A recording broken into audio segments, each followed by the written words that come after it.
Una vez más, agradecimiento de nuestro personal, la familia pastoral y también el cuerpo pastoral de la Iglesia Cristo Vive, por haber aceptado la invitación. El pastor, en lugar de su presencia, Bogotá, Colombia, una iglesia en este momento que congrega 28.000 y no solamente 28.000, él estaba compartiendo conmigo, no a modo de estadística ni de datos, que como algo para que a lo largo del año son como unas 30.000 personas que pasan por el lugar de su presencia. Otra cosa es que queden, que no queden, pero 30.000 personas habrán pasado a lo largo del año. Así que es una iglesia bendecida, prosperada, y no solamente porque es bendecida, prosperada, porque al cabo y al fin la obra es de Dios, pero también hay un hombre que ama a Dios, un hombre que ha estado dispuesto porque su papá, que ya no vive, su mamá sí está trabajando, 76 años, trabajando a pleno tiempo, bueno, que digo a pleno tiempo, trabajando con todo allí en la iglesia, en lugar de su presencia. Y bueno, han sembrado su vida en Colombia, así que muchas gracias, Dios te bendiga. Y aquí estamos todos, ¿ves? ¿Cuántos colombianos hay aquí? Pocos. No. Bueno, ¿y cuántos de Ecuador? ¿Y cuántos brasileiros? Sí. ¿Y cuántos españoles? Algunos también hay españoles. ¿Y cuántos de otras nacionalidades? ¿Y cuántos ciudadanos del reino de los cielos? Vale, ahí estamos todos. Amén, muchas gracias. Muy bien, pues antes de empezar quiero darles las gracias por la invitación. Es un honor estar aquí en España. Y también gracias por el hotel en donde nos pusieron, un lugar muy bonito. Lo menciono porque mi esposa nunca me acompaña a los viajes. Siempre para protegerme viajo con alguien, y generalmente soy mi hijo o mi hija. Pero esta vez logré traer a mi esposa, y cuando entró a ese cuarto y vimos esa playa tan espectacular, se sintió muy, muy complacida. Así que, pastores, muchas gracias. Es un honor estar con ustedes, y gracias por detalles como esos, porque eso es oír la voz del Señor. Pues quiero compartir hoy, más bien hablar del corazón. En lugar de traer una prédica así bien teológica, aburrida, quiero compartir algo del camino por donde Dios nos ha llevado a ser lo que somos en este momento. Y voy a estar compartiendo muchos principios que hemos aprendido en esta peregrinación durante muchos años. Ya lo pegó a mi boca. Durante muchos años nuestra iglesia era una iglesia común y corriente. Comenzamos la iglesia con 12 personas cuando yo tenía 29 años, pero yo tenía una pasión, un deseo, una frustración santa, que voy a hablar de eso mañana, de tener algo grande, algo espectacular, algo que llamara la atención a los jóvenes de nuestra iglesia. El 60% son jóvenes. Entonces, algo estamos haciendo bien para que haya tanta juventud. Pero después de unos 8 o 9 años de tener la iglesia, no lográbamos pasar un tope, y el tope era de 700 personas. Y yo estaba feliz pues viendo una iglesia grande, pero era un tope difícil de pasar. Y algo sucedió, y de eso quiero compartir hoy.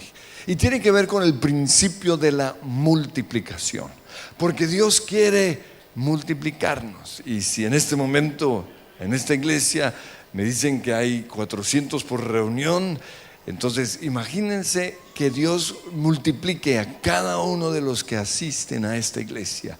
Va a ser impresionante, porque cuando viene la unción de multiplicación, eso es un río que no se detiene. Nosotros el problema nuestro es que ya no sabemos dónde meter la gente. Tenemos 8 reuniones, ¿no? En un fin de semana, 3 los sábados y 5 los domingos.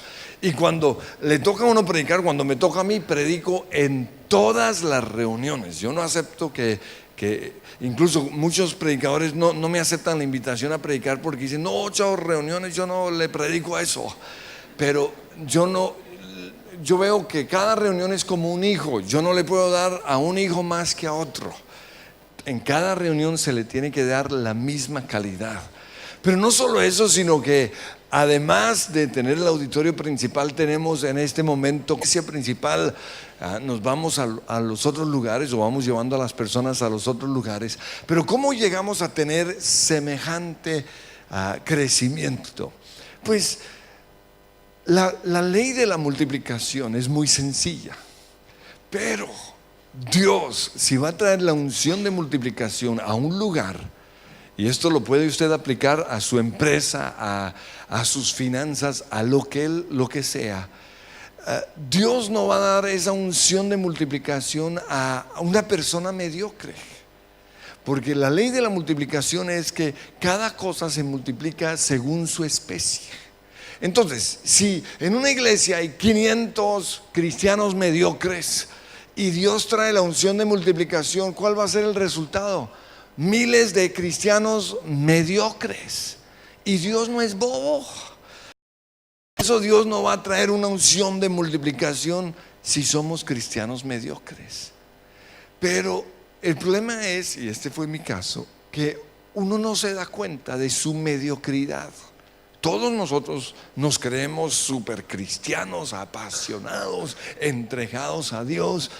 Pero Dios es el único que realmente conoce el corazón. Y entonces yo estaba en esa búsqueda de Señor, ¿qué necesito para que la iglesia crezca o para que haya esa unción de multiplicación? Y Dios me mostró que el tope, el obstáculo, el problema era yo. Y yo quiero que hoy todos nos veamos como el problema o el obstáculo para el crecimiento. Entonces fui a un lugar, a un evento, digamos, y el predicador comenzó diciendo lo siguiente. Ahora, no quiero demorarme mucho porque se me puede ir toda la noche, pero los quiero meter un poquito en el contexto de la historia. Nos invitaron a los pastores de la ciudad de Bogotá al evento para que una iglesia compartiera lo que Dios estaba haciendo con ellos. Y entonces todos fuimos, todos los pastores de Bogotá, y quiero poner entre comillas la crema y nata. ¿Saben qué es la crema y nata? ¿Sí? De la ciudad, ahí estamos todos nosotros, todos los importantes asistiendo a esta reunión. ¿Y qué fue lo que sucedió? Que los que organizaron el evento no arrancaron a la hora programada. Y yo sé que los latinos, porque los españoles son divinos, pero nosotros los latinos somos incumplidos. Llegamos tarde, somos muy folclóricos, pero eso es pecado. Y Dios ya estaba hablando conmigo acerca de eso, y en nuestra iglesia por eso somos muy puntuales. Por eso cuando yo decido, nos citaron a las 8, recuerdo, y yo decidí llegar a las 9. Le dije a mi esposa, eso no llegan a tiempo. Llegamos a las 9 y aún no habían empezado. Y nos tocó esperar debajo de ese sol como 40 minutos. Y yo recuerdo que ahí estábamos todos los pastores esperando que llegaran a comenzar el seminario ese. Y todos comenzaron a criticar, a rajar, ¿no? Comenzaron, uy, que estos pastores que creen, que no hay que. Y yo, como soy un buen fariseo, yo no criticaba, sino que disfrutaba lo que ellos criticaban. Y en mi mente criticaba a los que estaban criticando. Entonces el peor de los fariseos era yo. Finalmente nos metieron en un lugar bien cerrado, bien oscuro, bien malo. Y el predicador en un vaso sucio. Cuando él dice eso, ahí sí se me salió la piedra. Yo, ¿y este qué se cree? Llega tarde. Y no se da cuenta que aquí lo único que hay somos pastores. Y dice, Dios no pone su visión en un vaso sucio. Pero luego en ese momento yo comencé a mirar a mi lado y vi unos pastores todos mediocres. Entonces, así como Pedro dijo, te negarán estos, pero yo. Entonces yo pensé lo mismo, de sucio yo, sucio estos. Y menciono eso porque ahí Dios comenzó a hacer algo en mi vida. Comenzó un proceso de limpieza impresionante. Comenzó a limpiarme y hoy doy gracias por eso. Porque si Él me hubiese dado la unción de multiplicación en ese momento, nuestra iglesia no sería lo que es. El juicio, dice la Biblia, empieza por casa. Dios tenía que hacer algo en mí. Y fue interesante la presentación de su pastor, porque cuando yo llegué a Colombia, cuando mi abuelito llegó a Colombia, en el año 1933, una iglesia cristiana en Bogotá, ¿no? Entonces la iglesia que empezó mi abuelito fue la segunda en Bogotá, y eso le da a uno como un poquito de orgullo, pero el orgullo es pecado. Y yo no sabía que en mí había ese tipo de orgullo, en mí había envidia. ¿Por qué? Porque ¿cómo es posible que otras iglesias en Bogotá estuviesen creciendo y no la nuestra? Si yo era el legado del gran hombre de Dios, y todo ese orgullo era un obstáculo para el crecimiento. Y por eso Dios, o sea, yo me imagino que Dios allá en el cielo viéndome en esa reunión dijo: espera y verá, porque empiezan 3 años de limpieza en mi vida. Y yo lo quiero ilustrar con la parábola del sembrador. La parábola del sembrador es una parábola de multiplicación, ¿no? Ahí nos habla de 4 tipos de cristianos, de 4 tipos de iglesia. Y nos habla de un tipo de iglesia o de cristiano que es el único que Dios multiplica. ¿Recuerda? La tierra buena, que produce fruto al 30, al 60 y al 100 por uno. Y todos nosotros creemos que somos de ese tipo de cristiano, pero la verdad no es así. La mayoría de nosotros somos como los otros cristianos. Y entonces por eso quiero ilustrar mi tema de hoy con la parábola del sembrador. Y quiero mostrarles que todos nosotros necesitamos ser ministrados. Necesitamos ser confrontados, necesitamos ser sanados, necesitamos que los ídolos que hay en nosotros sean confrontados. Entonces, la parábola dice lo siguiente: el sembrador salió a sembrar, y al esparcir, y habla de una tierra, y quiero decir algo, toda la tierra es buena. Toda la tierra es buena, solo que en cada tierra hay algo que necesitamos, con lo cual necesitamos trabajar. Pero fíjense que la semilla que se siembra es siempre la misma. El problema no es la semilla, el problema no es el problema es de tierra. Yo he visto predicadores buenísimos con iglesias malísimas. ¿Por qué? Porque no se trata de ser el gran predicador y de dar grandes enseñanzas teológicas, que ese era mi problema. Se trata de trabajar con la tierra. Por otro lado, yo he visto unos predicadores malísimos, o sea, qué lata, uno se duerme. Pero la iglesia es buenísima. ¿Por qué? Porque ese predicador o ese pastor aprendió a trabajar con la tierra.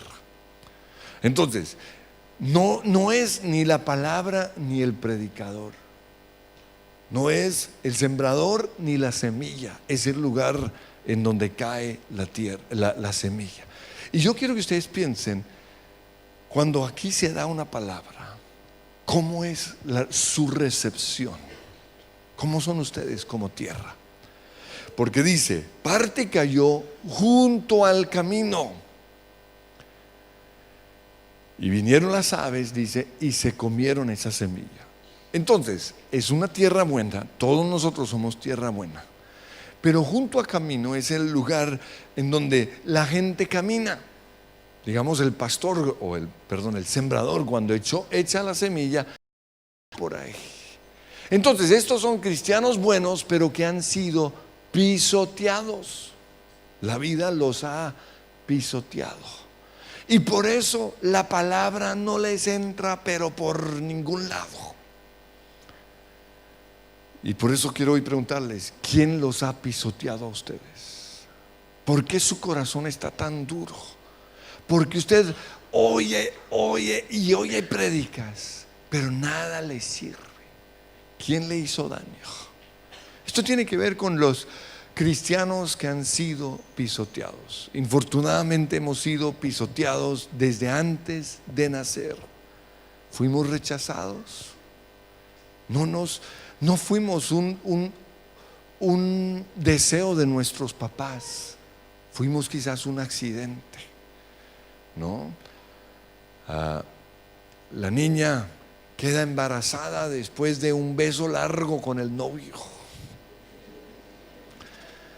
Y la niña, cuando le cuenta al novio, el novio que le dice: ¡bruta! Y esas palabras ya tocan el corazón de ese bebé. Cuando le cuentan a los papás, ellos también, obviamente, la niña no tiene sino 15, 16 años. Le dicen algo como: ¿pero qué vas a hacer con tu vida? No has terminado ni siquiera el colegio. Y esa es la historia de muchas personas. No fueron deseados, llegaron antes de tiempo. Durante el embarazo la mamá dice: te odio, o palabras así. O cuando nació el bebé, preciso jugó Barcelona contra Real Madrid, y el desgraciado papá se fue a ver el partido en lugar de estar allí. Son bobadas, pero son cosas que hacen que ese bebé se sienta rechazado, no deseado. Y por eso hoy hay muchas personas con un corazón endurecido. Lo más triste es que llegan a la iglesia y aquí también les damos palo. Comenzamos en lugar de ministrar a su corazón, a maltratarlos con nuestras predicaciones, con nuestro juicio, con nuestra crítica. Por eso hoy hay muchos cristianos que su corazón está endurecido. Y algo que yo aprendí es lo siguiente: que cuando una persona tiene un corazón endurecido, uno no les puede decir nada, porque no lo reciben. Recuerdo que en la iglesia hace muchos años tuvimos una pareja de hijos, es una cosa impresionante. Y la niña, la esposa, fue la hermana de una de las reinas de belleza de Ecuador, para todos los ecuatorianos aquí. Era una niña, en nuestra opinión con mi esposa, ella era más bonita que la hermana. Pero cuando le decíamos que era bonita, ella no podía recibir esas palabras. Ella pensaba que la gente se estaba burlando de ella. Cuando el esposo le decía lo bonita que ella era, no lo podía recibir. ¿Por qué? Porque su corazón estaba endurecido. Toda la vida la compararon con su hermana. Y esa es la clase de personas. Lo ilustro para que entiendan por qué muchos no pueden recibir una palabra de amor, una palabra de perdón, una palabra de alabanza. Su corazón ha sido pisoteado. Yo recuerdo que hace unos años tuvimos un ministro de alabanza buenísimo, una unción impresionante. Pero cuando él ministraba, entraba un manto de tristeza. Ahora, a muchos les gusta porque esa es la música que se vende. Entre más triste, más se vende. Pero nosotros sabíamos que eso no era lo que Dios quería. Entonces mi esposa comenzó a ministrarle, ¿no? Y comenzó a decirle, y es una frase que usamos mucho en nuestra iglesia. Le dijo lo siguiente: ¿cómo es tu Dios? ¿No? Yo quiero que ustedes piensen esto. Cuando ustedes cierran sus ojos y adoran, ¿cómo es su Dios? Entonces él le decía a mi esposa: no, mi Dios es obras teológicas. Y mi esposa decía: no me hable de Biblia, no me hable del Dios de Abraham, de Isaac, de David, de Pablo, no. ¿Cómo es el Dios suyo?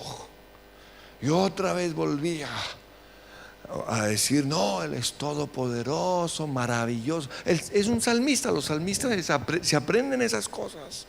Entonces mi esposa le dijo, no, ¿cómo es su Dios? Cuando usted cierra sus ojos y usted adora a Dios, ¿cómo es el Dios que usted ve? Y en ese momento él le gritó, dijo, y le dio una palabra así medio fuerte: mi Dios es pobre, mi Dios es malo, mi Dios tiene sus favoritos, mi Dios. Y comenzó a sacar todo lo que estaba en su corazón. Y así se logró la sanidad. Infortunadamente, la mayoría de cristianos están adorando al Dios del pastor, al Dios de Abraham, pero el Dios que ellos tienen en su mente es el cuadro de su papá. No, es un Dios pobre, es un Dios que prefiere a mi hermanito, es un Dios que no me sanó, que no respondió mi oración. Y todo eso tuvo que confrontarlo en mi vida. ¿Por qué? Porque yo tenía muchas heridas en contra de Dios, ¿no?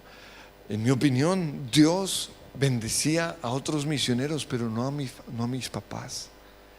Y en el secreto yo tuve que analizar el Dios en el cual yo estaba creyendo, y no es el Dios verdadero. Y por eso yo quiero de verdad desafiarles a que hoy tomen unos minutos para ver el Dios en el cual ustedes están creyendo, ¿no? Porque no vamos a subir a una dimensión mayor en nuestra alabanza si seguimos teniendo conceptos equivocados de Dios. El salmista dijo, el Dios de ellos es un Dios de palo, es un Dios que tiene boca pero no habla, que tiene ojos pero no ve, que ni siquiera tiene sentimientos, no tiene corazón. ¿Sabían ustedes que la mayoría de cristianos creen en un Dios que no siente? Yo escribí un libro que se llama ¿Cómo conquistar el corazón de Dios? Y a muchos cristianos les molesta ese título. ¿Cómo así conquistar el corazón de Dios? Si Él no tiene que ser conquistado. Y es lo que la mayoría de las personas creen, que Dios no tiene sentimientos. Pero eso no es cierto. En Génesis capítulo 6, la Biblia dice que cuando Dios vio la maldad del ser humano, le dolió en su corazón. Se arrepintió, dice la Biblia, de haber hecho al hombre, al ser humano, y le dolió en su corazón. Ese es el Dios en el cual yo creo, un Dios de emociones. La Biblia dice que Jehová está en medio de ti, en Sofonías. Jehová está en medio de ti, poderoso. Él callará de amor, se gozará sobre ti con cánticos. Ese es nuestro Dios. Pero usted tiene que conocerlo así, un Dios que tiene emociones. En una ocasión la Biblia dice que se reunió la corte del cielo delante de Dios, y entre toda esa corte, entre todos los ángeles, estaba el demonio, el diablo. Y Dios le dice, hey, ¿no has considerado a mi siervo Job, que no hay otro como él sobre la tierra? Y empieza a jactar, a hablar de Job. Y en las palabras de Dios yo encuentro un Dios que tiene emociones. Pero para la mayoría, y quizás es por nuestras raíces, la mayoría de las personas, Dios es un Dios lejano, distante, pobre, malo. Yo quiero que ustedes piensen cómo es su Dios. En el caso mío, yo no tuve grandes heridas. No, yo tuve un papá que me amó, que amó a Dios, que nunca le pegó a mi mamá, que nunca le fue infiel, que nunca fue borracho. Y por eso durante muchos años yo, cuando ministraba, no entendía que la gente que venía a la iglesia venía con el corazón destrozado. Y tuve que aprender a ministrar al corazón de las personas. Hay personas que fueron abusadas sexualmente. Hay personas que son golpeadas por sus esposos, por sus papás, y necesitan conocer a Dios. Y yo espero que hoy, ahorita cuando cerremos nuestros ojos, usted pueda conocer algo más de Dios. ¿Cómo es su Dios? La otra tierra también es una tierra buena, ¿no? pero es una tierra en donde hay piedras, ¿recuerdan? Pedregales. Y entonces cuando la semilla cae en esa tierra, entonces esa semilla comienza a echar raíces. Y esas raíces empiezan a extenderse, pero como hay piedras por ahí, esas semillas tocan la piedra y se detiene el crecimiento. ¿Y qué es lo que sucede? Sale un árbol antes de tiempo, ¿no? Y es un árbol bonito y tiene flores y tiene fruta, pero no tiene raíces. Y por eso cuando viene la prueba, cuando viene la tempestad o cuando salió el sol, ese árbol bonito se murió. Y es otro cuadro triste en nuestras iglesias. Cristianos que, si usted los ve entregados, se quedan hoy hasta las 12 de la noche en la vigilia. Pero solo los primeros 2 o 3 años, cuando vienen las pruebas, se apartan. ¿Por qué? Porque hay piedras en sus vidas. Y lo que nosotros tenemos que hacer es identificar las piedras. Y eso fue lo que Dios hizo en mi caso con esa predicación, o a partir de ese momento, y lo sigue haciendo todavía, mostrando que en mi vida hay piedras. Lo que pasa es que como yo nací en un lugar cristiano, ¿no? Yo de verdad en mi vida una sola vez dije una grosería. En mi vida nunca mentí. Yo nunca a la iglesia solo falté 4 veces en toda mi vida. O sea, 4 domingos. Por eso después de mí la Inmaculada Concepción. Así me creía, divino. ¿Y sabe por qué falté? Falté 5 domingos. Falté 3 porque tenía hepatitis y el doctor no me dejó ir a la iglesia, ¿no? Entonces 3 domingos por enfermedad. El otro domingo falté a la iglesia porque estaba recién casado y mi esposa me dijo: con esa cara de bobo no te vas a ir a la iglesia. Entonces no pude ir. La 5ª vez que falté a la iglesia fue porque estaba en Disney y mi plan era ir a culto a las 6, pero estaba tan rendido que no pude.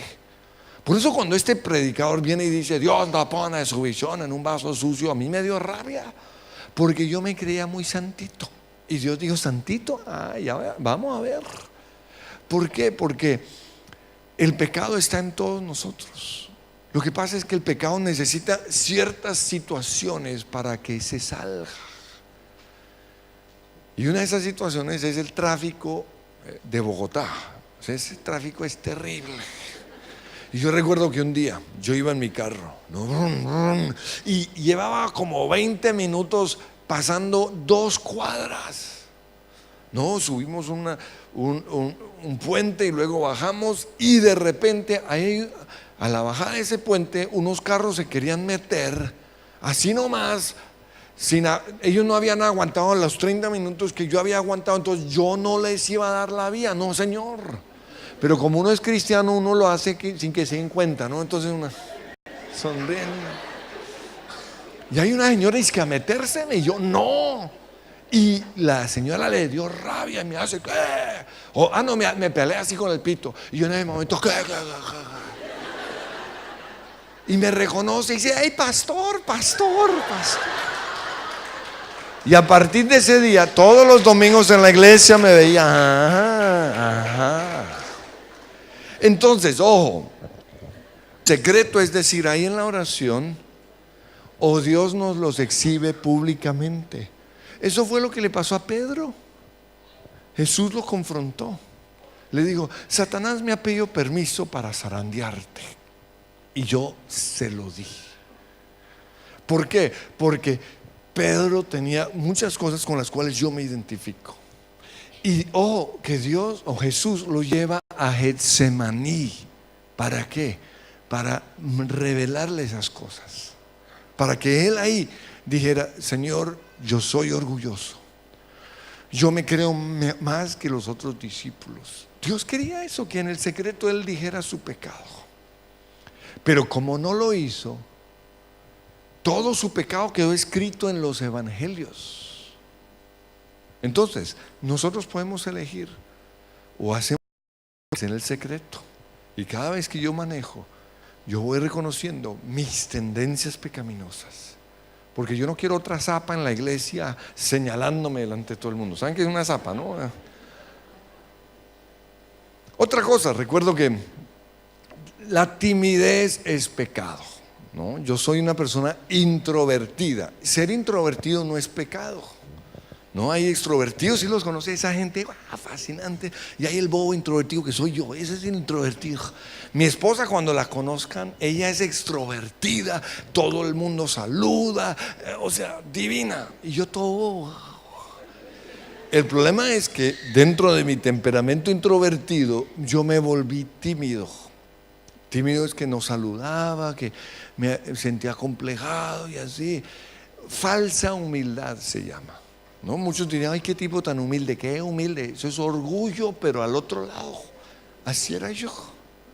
Entonces yo recuerdo que en una iglesia grande en Bogotá hubo estos grandes congresos, y yo fui a esos congresos, y en esa iglesia me conocían porque durante muchos años yo fui el traductor de los grandes predicadores que iban. Entonces yo recuerdo que un día llegué tarde a la iglesia, o al coliseo, era el coliseo, y yo vi las primeras sillas vacías, ¿no? Así unos huecos como acá. Entonces a mí no me gusta estar atrás, porque yo un día aprendí que cuando la unción se manifiesta, a veces se traba en el camino.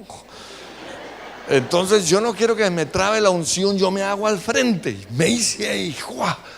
Y estaba oyendo la palabra, y de repente viene una señora y me dice, ¿usted qué hace ahí? Estoy oyendo la predicación. Dice, no, es que esto es para los pastores. Yo le dije, yo soy pastor. Entonces ella quedó como, y se fue. Y al rato volvió con otros tipos.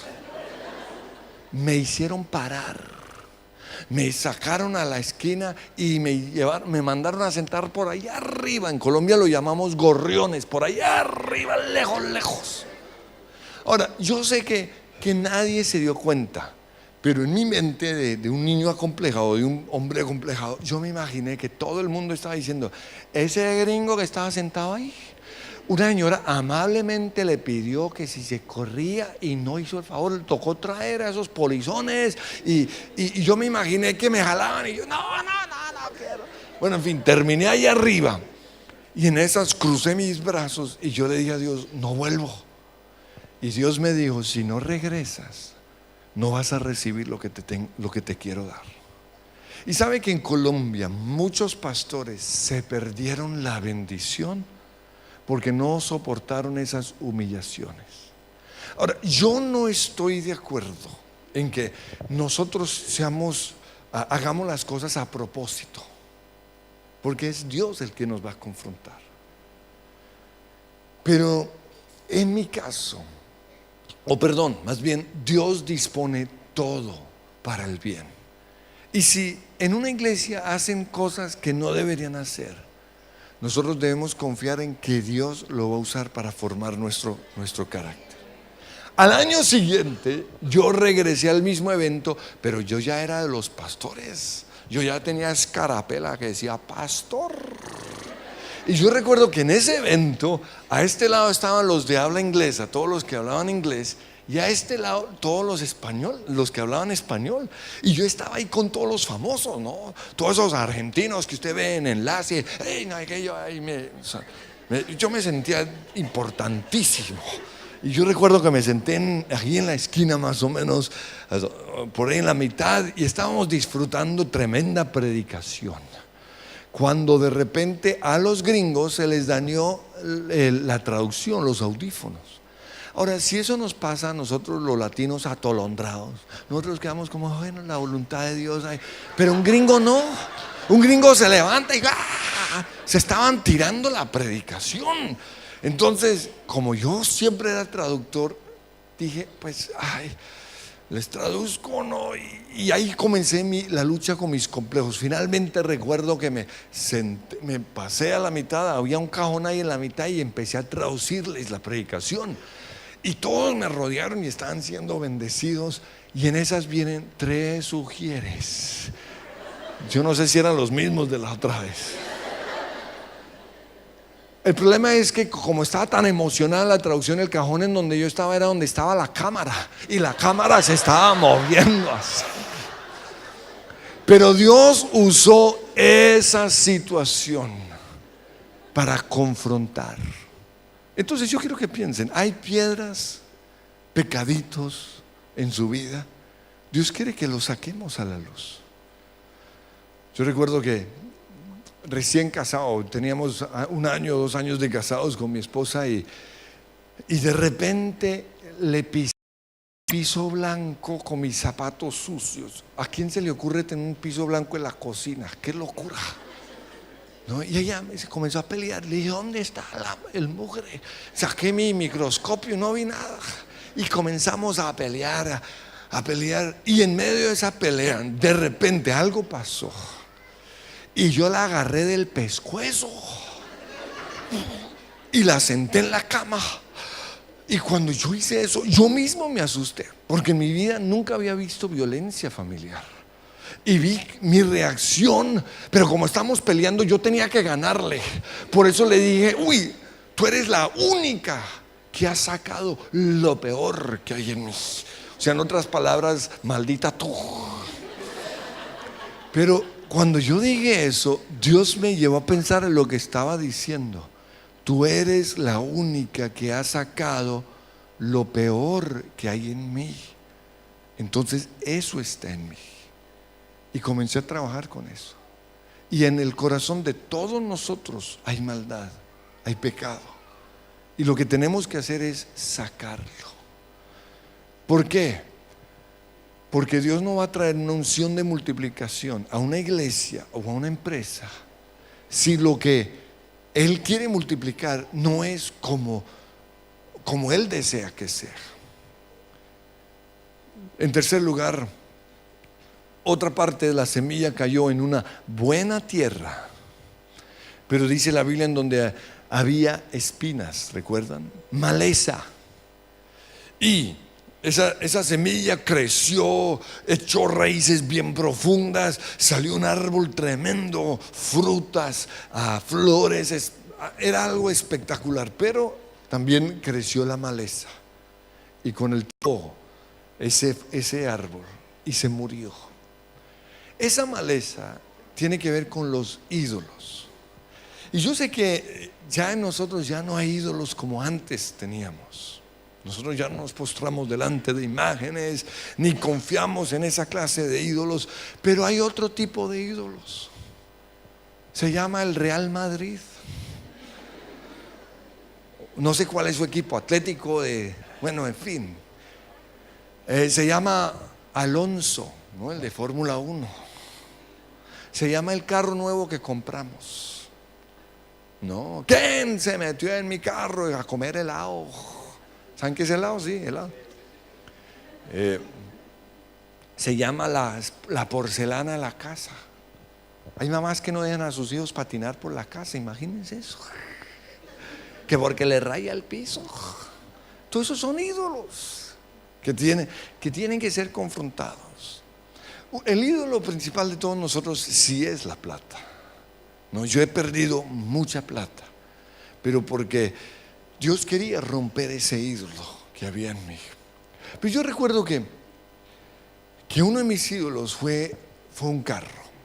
Como nosotros éramos misioneros bien pobres, créanme, vivimos, o sea, ahora lo increíble es esto, pero Dios siempre fue fiel, nunca faltó nada. Dios usó a mi abuelita para regalarnos la casa, Dios usó a mi tía para pagarnos el colegio, o sea, Dios fue fiel. Y por eso la pobreza no se nos notaba, la gente no sabía en nuestra situación. Pero toda la vida nos tocaba, teníamos cosas de segunda. Un carro ahí todo malo, un Simca, no sé si aquí tuviera un Simca, imagínense 6 metidos en ese Simca, o sea, qué oso. Entonces cuando yo me ennovié con mi esposa, en ese momento yo ya era un hombre más o menos exitoso, había comprado un carro bastante nuevo, pero ella se cansó de empujarlo, ¿no? Porque todo el tiempo se varaba. Entonces por eso yo le dije a ella, hagamos algo, compremos un carro nuevo entre los dos. Y nos pusimos a ahorrar y lo compramos. No recuerdo, un Mazda 323, 0 kilómetros. Eso olía nuevo. Y un día ella se lo llevó y claro, la chocaron. Cuando yo llegué a ver el carro, yo pensé desde mi perspectiva, yo me comporté lo más de bien. Ay, se tiraron la puerta, ¿no?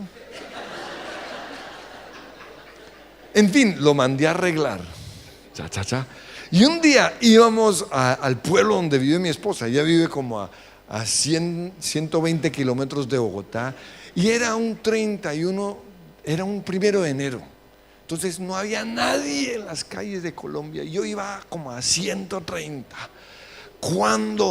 Entonces iba a esa velocidad.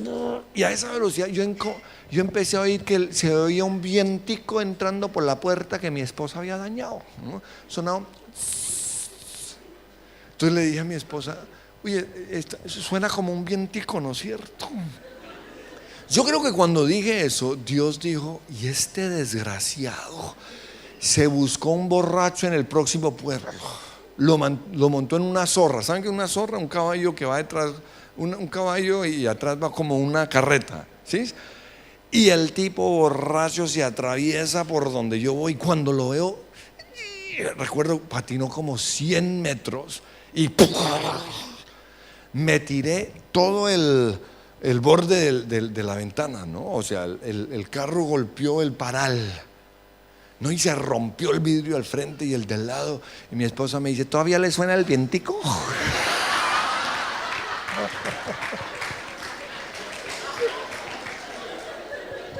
¿Por qué? Porque no tendrás dioses ajenos delante de mí, dice el Señor. Yo recuerdo que yo decía, yo no tengo ningún ídolo, yo no tengo ningún Dios, no, o sea, ídolos falsos. Y Dios me dijo que no, espera y verá. La Biblia dice en Isaías capítulo 6, el año en el cual murió el rey Usías, vi yo al Señor sentado en su trono de gloria. La pregunta es esta, ya se acabó. La pregunta es esta, ¿por qué Isaías no pudo ver a Dios sino hasta cuando histórico, simplemente para ubicarnos en la historia?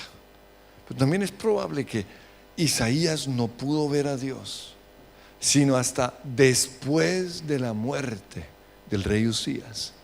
Y es lo que nos pasa a muchos de nosotros. No vemos a Dios hasta que no perdemos el trabajo, hasta que no nos roben el carro, hasta que no venga. Y Dios me mostró Dios quería mostrarme los ídolos en mi vida. Y Él me dijo, quiero que me adores los 30 minutos. La alabanza de la iglesia dura 30 minutos. O sea, no quiero que pienses en nada. Recuerdo que en ese momento tendríamos como 4 cultos. Entonces el primer culto yo voy y adoro.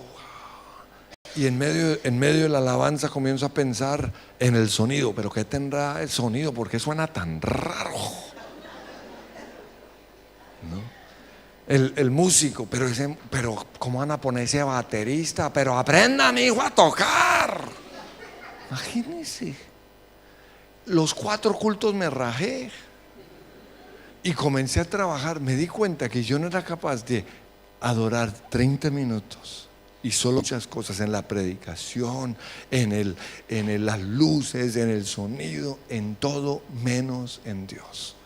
Y por eso yo quiero que ¿verdad? Analice en qué piensa usted mientras adora. Porque el Señor dice, no tendrás dioses ajenos delante de mí. Eso quiere decir que el momento de la adoración, el único que debe estar ahí es Dios.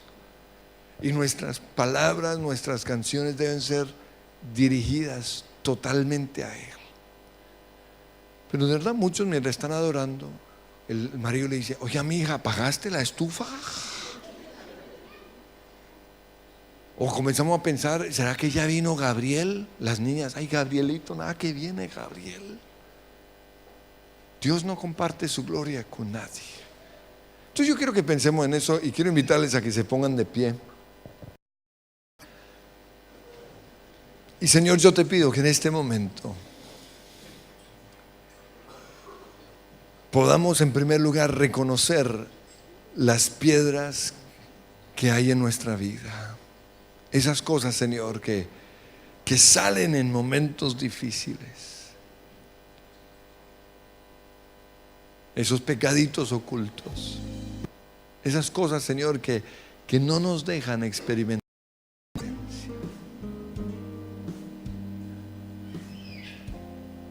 Pero también yo te pido, Señor, que hoy nos muestres si hay ídolos que están tomando tu lugar. También muéstranos cómo eres tú, Señor. Yo quiero que ahí con sus ojos cerrados oigan esta canción y traten de adorar al Señor. Eterna relación que se interrumpió para crear un puente entre tú y yo. El cielo enmudeció, el Padre cayó y hoy estás atento a mi clamor. Eterna relación que se interrumpió para crear un puente entre tú y yo. El cielo enmudeció, el Padre cayó y hoy estás atento a mi clamor. La cruz es la llave. La cruz es la llave que me permite cada día traspasar el velo y llegar donde tú estás, al santo de los santos entrar.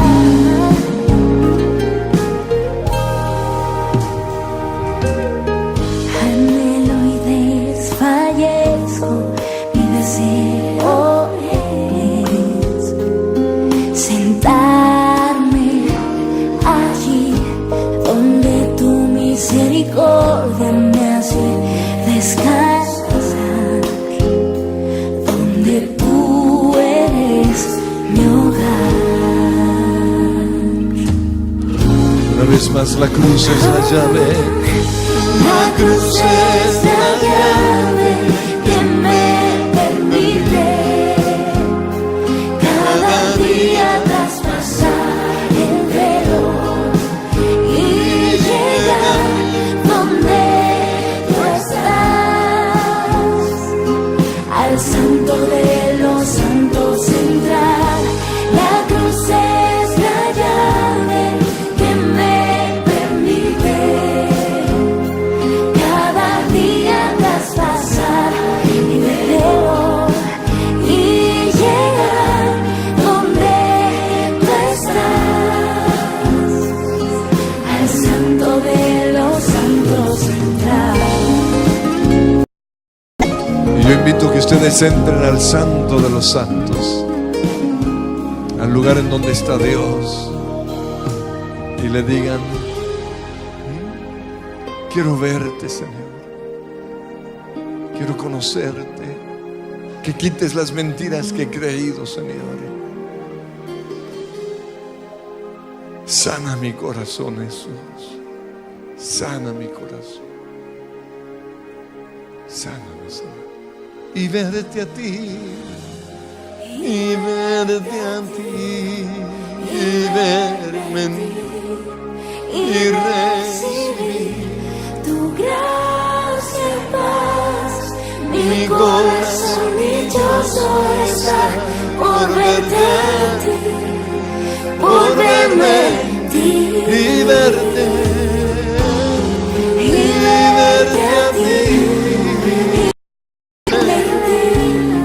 y recibir tu gracia y paz. Mi corazón dichoso está por verte a ti, por verme en ti, Jesús, y verte a ti, y verme en ti, y recibir tu gracia. Mi corazón dichoso está por verte a ti, por verme en ti.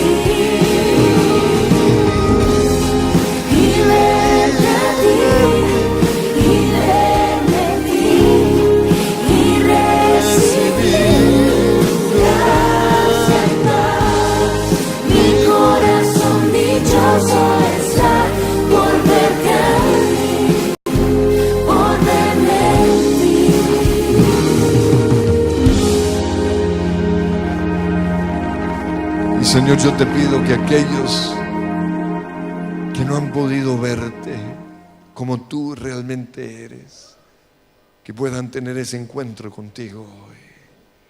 Te damos gracias por la cruz. Te damos gracias, Señor, porque en la cruz encontramos nuestra salvación, nuestra redención, el perdón de nuestros pecados.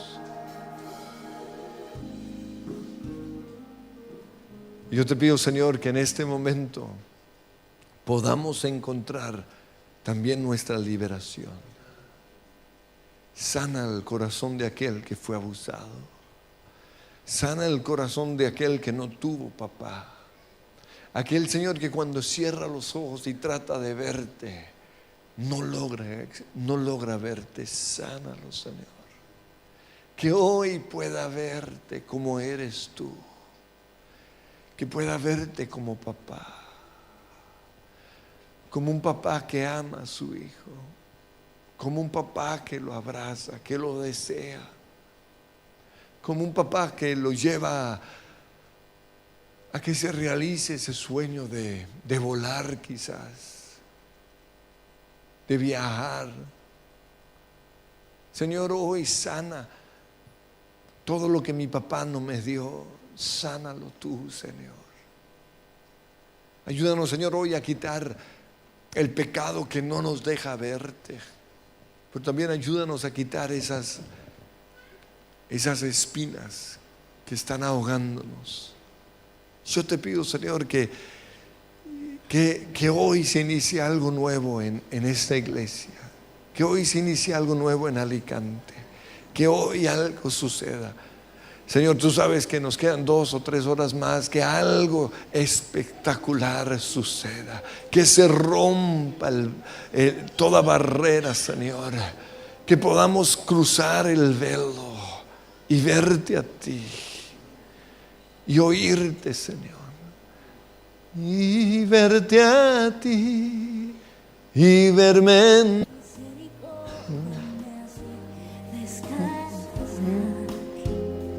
donde tú eres mi hogar.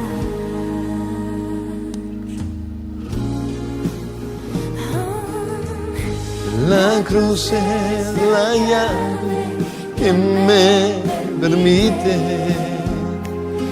cada día traspasar el velo y llegar donde tú estás,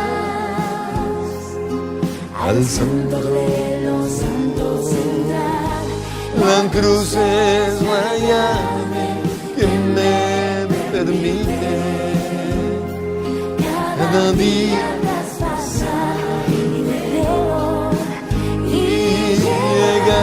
Donde tú estás, al santo de los santos entrar. Oh, entra, hijo mío, entra, hija mía.